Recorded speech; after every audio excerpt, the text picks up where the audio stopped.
कौम मुस्लिम उस जगह पर भी हजरात मोहतरम यानी दुनिया की बातों में लगे रहते हैं, लेकिन कभी ये नहीं सोचते। आओ जरा सुनो, हजरत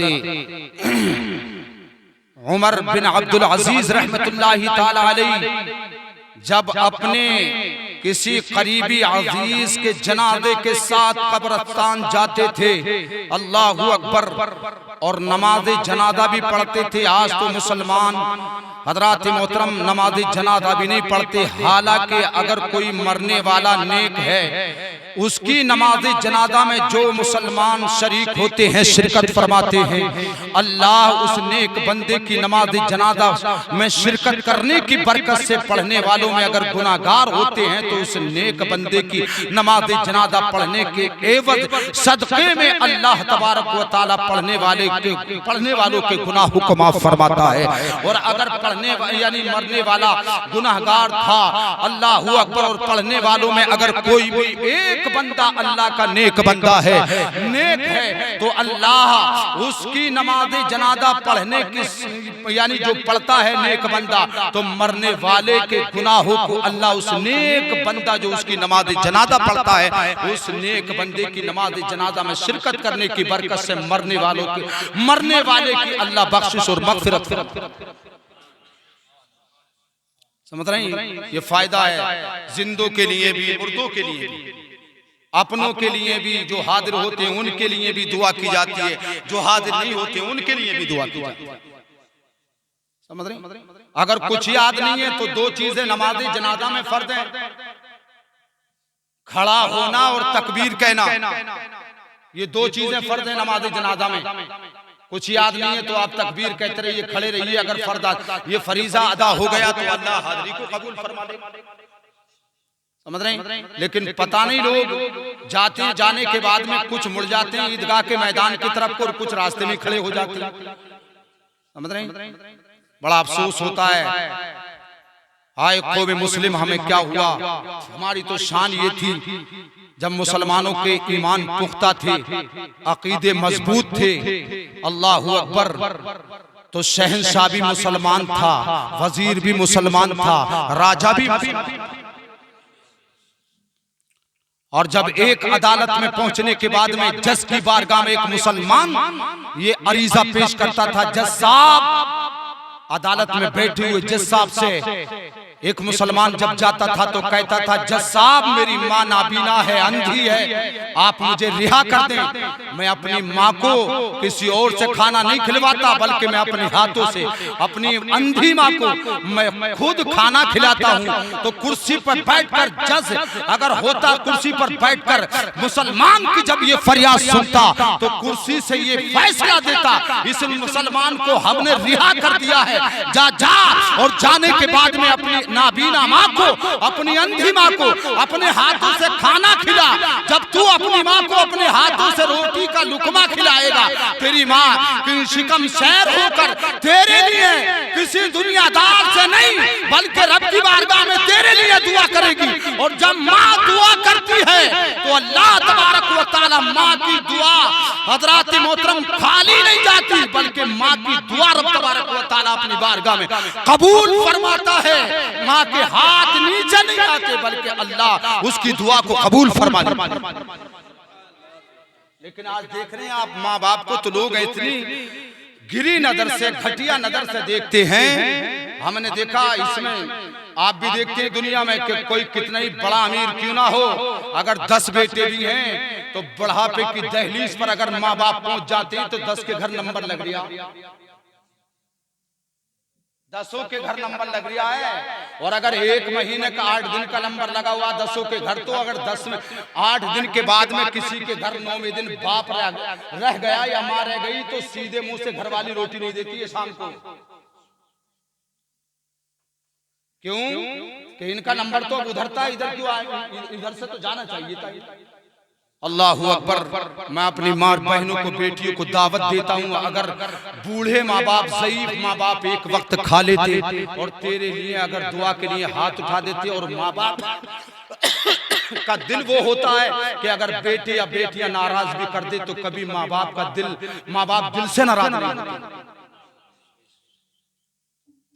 दिल से नाराज नहीं होती, नाराजगी का इजहार तो करते हैं, मगर अलहदा में पहुंचकर औरों से पूछते रहते हैं अगर बेटा घर से चला गया है तो माँ बाप उनको सुकून नहीं मिलता जब तक कि बेटे की मतलब ये कि कोई खबर ना बता देता।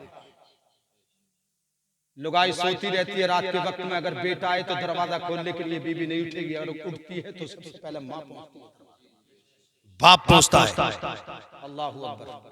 यार जी इस्लामी भाइयों, अंदाजा करें हम और आप, माँ और बाप रब तबारक व तआला की तरफ से एक इनाम है, अल्लाह का करम है कि जिनके माँ बाप हयात हैं, जिंदा हैं। मेरे मुस्तफा ने फरमाया मेरे उम्मतियों, अगर तुम्हारे माँ बाप जिंदा हैं, तुम्हारे माँ बाप हयात हैं, तुम्हारी नजरों के सामने हैं, वो बुढ़ापे की दहलीज पर पहुंच जाएं, वो बूढ़े हो जाएं, तो रब तबारक व तआला ने कुरान करीम के 15वें पारे में फरमाया उफ, जब बुढ़ापे की दहलीज पर पहुंच जाएं तो ऊंचे अंदाज से बात करना तो अलग बात है, उफ तक भी ना कहा। ये है माँ बाप का मकाम। मुस्तफा करीम फरमाते हैं कि जिनके माँ बाप जिंदा हैं, जिनके माँ बाप हयात हैं, जरा वो मैं कहता हूँ कि वो बड़े खुशकिस्मत हैं, वो बड़े मुकद्दर के सिकंदर हैं, वो बड़े नसीबा वाले हैं। क्यों? आका ने फरमाया जिसके माँ बाप जिंदा हैं, जिसके माँ बाप हयात हैं, और वो सुबह को उठने के बाद में नमाज फज्र पढ़े, और नमाज फज्र पढ़ने के बाद में घर जब आए तो सबसे पहले अपने बूढ़े बाप के पास जाए, और जाने के बाद में अपने बूढ़े बाप के चेहरे की जियारत मोहब्बत की निगाह से अगर कर ले, दिन में कोई एक मर्तबा अपने बूढ़े बाप की सूरत को देखता है तो मेरा रब भी बड़ा करीम है, अल्लाह उस बंदे को घर बैठे एक हज्जे मकबूल का सवाब अता फरमाता, एक हज्जे मकबूल का सवाब उसको मिलता है। कौन? जो अपने बूढ़े माँ बाप के चेहरे की जियारत करता है, मोहब्बत की निगाह से पूरे दिन में एक बार देख ले, एक बार देखने पर अल्लाह उसको एक हज्जे मकबूल का सवाब है। कितनी सआदत मंदी है, कितना अल्लाह का फजल करम है।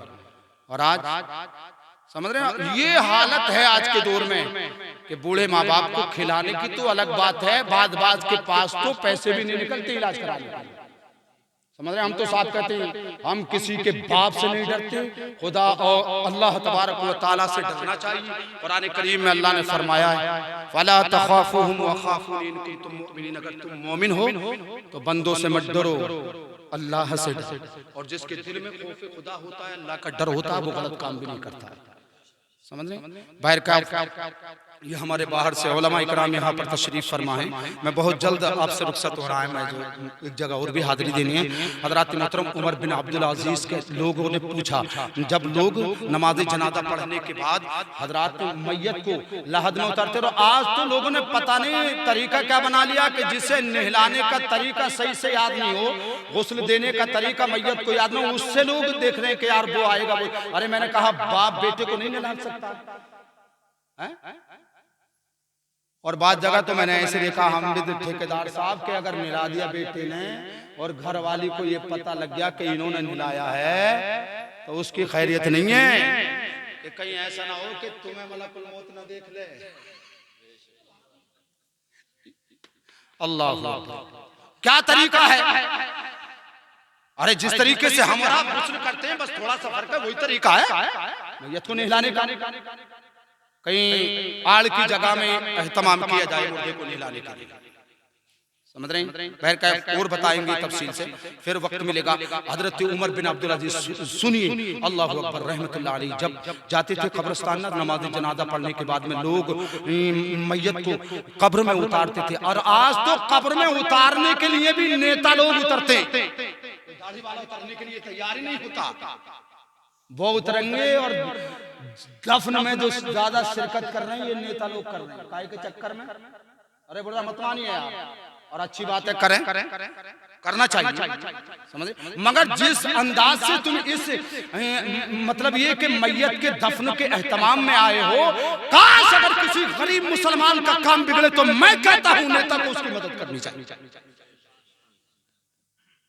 मगर नहीं निकलता है वक्त, उनके लिए भी अमीरों के लिए वक्त है। अल्लाह, हम तो उस नबी की उम्मती हैं कि लोगों ने जिन लोगों से बात नहीं की मेरे मुस्तफा ने उनसे बात की। अल्लाह फरमाते हैं उमर बिन अब्दुल अजीज, आप तो मैयत के वारिस हैं, फिर ये दफन के वक्त अलैदगी क्यों अलैदा हो जाती है? बताइए ऐ अमीरुल मोमिनीन, ये दफन के वक्त अलैदगी क्यों? मैं दर्स देना चाहता हूं नौजवानों को, बूढ़ों को। आज तक लोग हजरात मोहतरम न मस्जिद के नमाजी बने, न वालिदैन के फर्मा बरदार बने, न मुस्तफा की शरीयत का ख्याल रखते, और जब ये बातें रहेंगी तो तख्त ताज हमसे छीना, इज्जत दांव पे लगी हुई है। किस वजह से? इस वजह से कि हमारे दिल में खौफ खुदा नहीं, मुस्तफा की शरीयत पर हम अमल नहीं करके जिंदगी गुजार रहे। वजह सिर्फ ये है। अल्लाह अकबर। कहते हैं मुझे इस कब्रिस्तान से आवाज आई। उमर बिन अब्दुल अजीज से पूछा गया क्यों अलैदगी क्यों? लोग मैयत को कब्र में उतारते थे और अमीरुल मोमिनीन उमर बिन अब्दुल अजीज कब्र के किनारे बैठकर ज़ारो कतार रोया। अल्लाह, आज रोने की बात करते हो। मैंने कई लोगों की ज़बानी सुना कि अगर इमाम मोहब्बत के साथ दुआ कर देना और अगर 2 मिनट से ज्यादा हो जाए तो लोग दुआ में दिल हाजिर नहीं, बल्कि दुआ अगर हो जाए और जैसे ही दुआ खत्म हो तो लोग कहते हैं इस इमाम को किसने हुक्म दिया था इतनी लंबी दुआ? एतराज करते हैं। हालांकि इमाम भी जानता है कि नमाज का वक्त कितना और कितनी देर में अजान होने वाली है। समझ रहे हैं? वो तो अलग की बात है। मस्जिद में भी अगर हो जाए 1 मिनट, अगर 1:30 बजे का टाइम है खुतबे का, अगर 2 मिनट भी हो गए तो लोगों की नजर फिर उस पर नहीं रहती है, सुई पर रहती है। यार इमाम साहब को क्या हुआ? कुछ तो सुबहान अल्लाह भी इतनी जोर से कहता है कि इमाम साहब कहीं को ना देखे, मुझे देख ले और मैं कर दूं। कहने सुई कहां पहुंच गई है? अल्लाह, ये हाल है इस कौम मुस्लिम का। कहते हैं उमर बिन अब्दुल अजीज, मुझे इस कब्रिस्तान से आवाज आई है उमर बिन अब्दुल अजीज तुम मुझसे ये क्यों नहीं पूछता कि मैं अपने अंदर आने वालों के साथ क्या सलूक करती हूं? अल्लाह।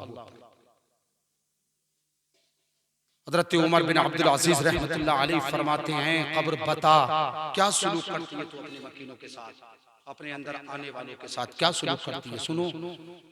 तो कब्र ने कहा मैं मैयतों के कफन फाड़ देती हूँ, मैं बदन के जोड़ अलग कर देती हूँ, मैं खून चूस कर गोश्त खा लेती हूँ।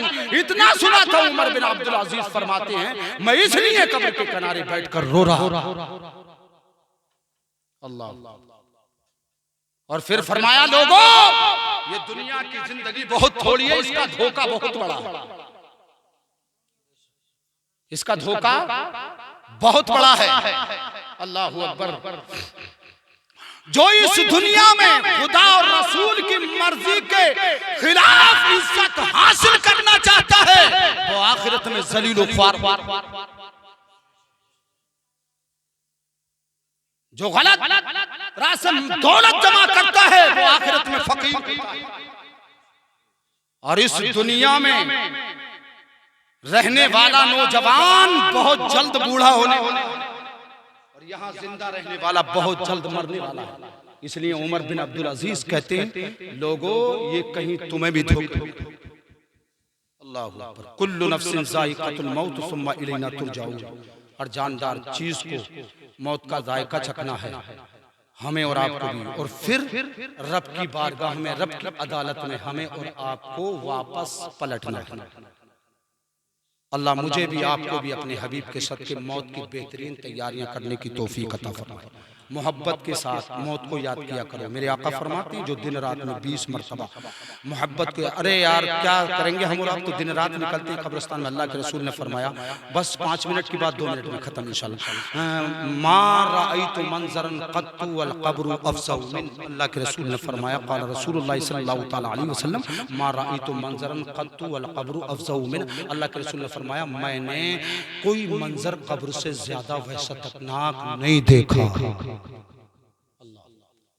फिर बताइए ना हम नमाज के आदी हैं, ना माँ बाप की खिदमत करते हैं, ना हुकूकुल्लाह ना हुकूकुल इबाद की अदायगी हमसे होती है, ना सच बोलने के आज दिन तक हम आदी बने। आज भी तो है दौर, आज अगर किसी से कोई गरीब से अगर काम खराब हो जाए और वो है उसकी बात सच है तो उस गरीब का साथ देने के लिए तैयार नहीं, और अगर कोई गलत भी है और उससे बुरा काम भी हो गया है तो उसके साथ आज भी 10 मिनट नहीं है ये बात।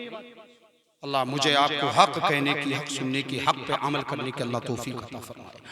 जो कुछ बयान किया इस नाचीज़ ने ना इल्म की बुनियाद पर, इस हकीर व फ़कीर नाचीज़ से गुनहगार ख़ताकारी से शार से कोई खामी गलती हो गई हो अल्लाह माफ़ फरमाए।